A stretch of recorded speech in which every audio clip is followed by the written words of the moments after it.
One of the great advantages of SOAP Bible study method is the structure,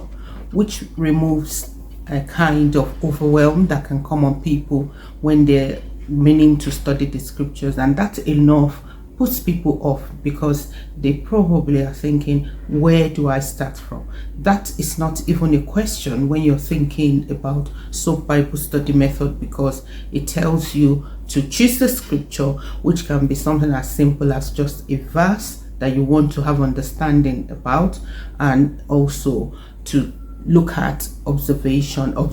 which you're looking closely at certain things, anything that pops out to you in that verse. And so it removes the not knowing what you want to do, and that is one of the things that puts people off when they are beginners to Bible study, or maybe you think you're somebody that is busy and you don't want to do too much and you don't have so much time to spend in the study. So the SOAP Bible study method gives you that inroad, and it means that it makes Bible study accessible